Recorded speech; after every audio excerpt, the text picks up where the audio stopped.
സങ്കീർത്തനം 76. ജേതാവായ ദൈവം. ദൈവം യൂദയായിൽ പ്രസിദ്ധമാണ്, ഇസ്രായേലിൽ അവിടുത്തെ നാമം മഹനീയമാണ്.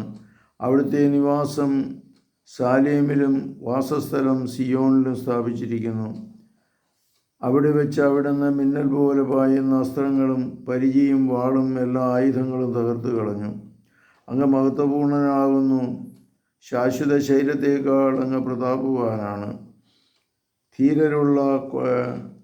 ധീരരുടെ കൊള്ള മുതൽ അവരിൽ നിന്ന് കവർന്നെടുത്തു. അവർ നിദ്രയിലാണ്ട് യോദ്ധാക്കൾക്ക് കൈ ഉയർത്തുവാൻ കഴിയാതെ പോയി.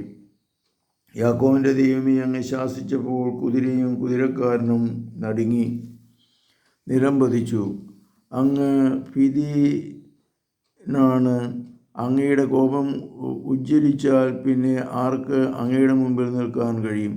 ആകാശത്തിൽ നിന്ന് അങ്ങ് വിധി പ്രസ്താവിച്ചു, നീതി സ്ഥാപിക്കാൻ ഭൂമിയിലെല്ലാം പീഡിതരെയും രക്ഷിക്കാൻ.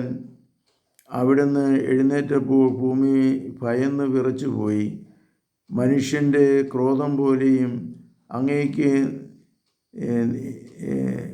സ്തുതിയായി പരിണമിക്കും. അതിൽ നിന്ന് രക്ഷപ്പെടുന്നവർ അങ്ങയുടെ ചുറ്റും ചേർന്ന് നിൽക്കും. നിങ്ങളുടെ ദൈവമായ കർത്താവിന് നേർച്ചകൾ നേരുകയും അവ നിറവേറ്റുകയും ചെയ്യുവിൻ. ചുറ്റുമുള്ളവർ ഭീതിതനായ അവിടത്തേക്ക് കാഴ്ചകൾ കൊണ്ടുവരട്ടെ.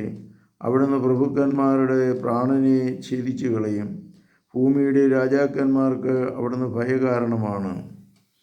കർത്താവേ, ഞങ്ങളെ അനുഗ്രഹിക്കണമേ. പരിശുദ്ധ പരമ ദിവ്യകാരുണ്യത്തിന് നേരവും ആരാധനയും സ്തുതിയും പുകഴ്ചയും ഉണ്ടായിരിക്കട്ടെ. ഈശോ മിശിഹായ്ക്കും സ്തുതിയായിരിക്കട്ടെ.